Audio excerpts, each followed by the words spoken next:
اعوذ باللہ من الشیطان الرجیم بسم اللہ الرحمن الرحیم۔ اللہ تبارک و تعالیٰ کے نام سے شروع جو بڑا مہربان اور نہایت رحم کرنے والا ہے۔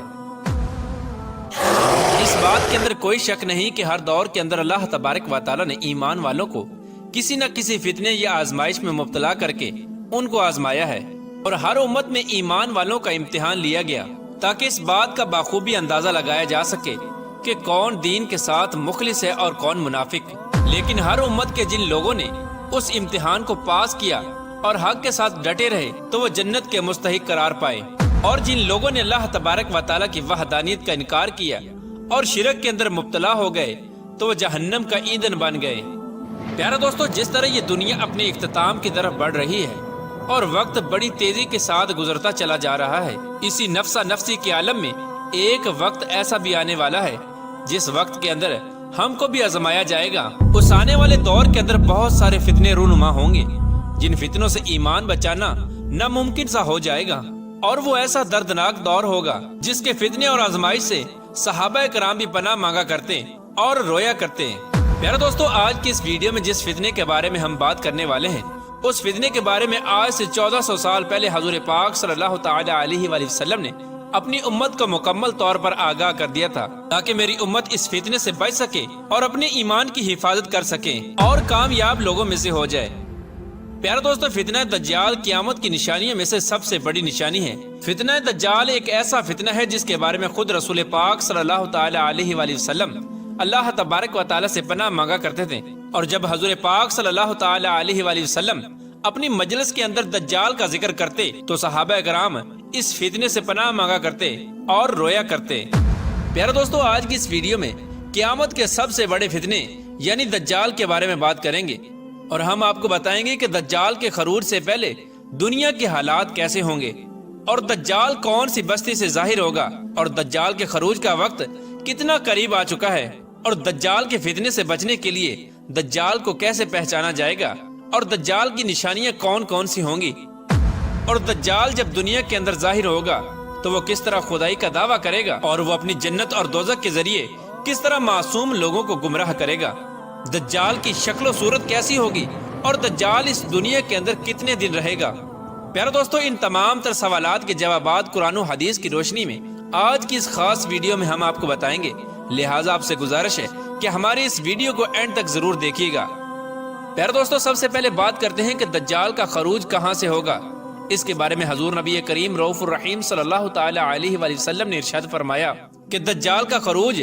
اصفہان کی یہودیہ نامی بستی سے ہوگا، اور دجال کے خروج سے پہلے دنیا کی حالت کیسی ہوگی۔ حضرت انس ابن مالک رضی اللہ تعالی عنہ روایت کرتے ہیں کہ نبی کریم رؤوف الرحیم صلی اللہ تعالی علیہ وآلہ وسلم نے ارشاد فرمایا کہ دجال کے خروج سے پہلے چند سال دھوکے اور فریب کے ہوں گے۔ اس دور کے اندر سچے کو جھوٹا بنا دیا جائے گا اور جھوٹے کو سچا بنا دیا جائے گا، خیانت کرنے والوں کو امانت دار بنا دیا جائے گا اور امانت داروں کو خیانت کرنے والا بنا دیا جائے گا۔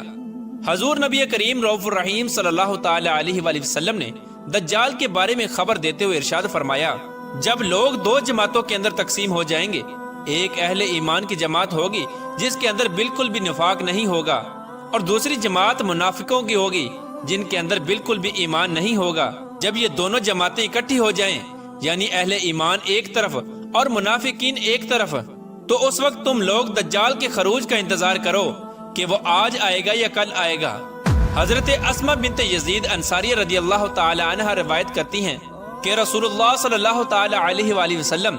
میرے گھر میں تشریف فرما تھے، اور آپ صلی اللہ تعالی علیہ وآلہ وسلم نے دجال کا بیان فرمایا، تو حضور پاک صلی اللہ تعالی علیہ وآلہ وسلم نے ارشاد فرمایا کہ دجال کے خروج سے پہلے 3 سال ایسے ہوں گے کہ پہلے سال میں آسمان 1/3 بارش روک لے گا اور زمین 1/3 پیداوار روک لے گی،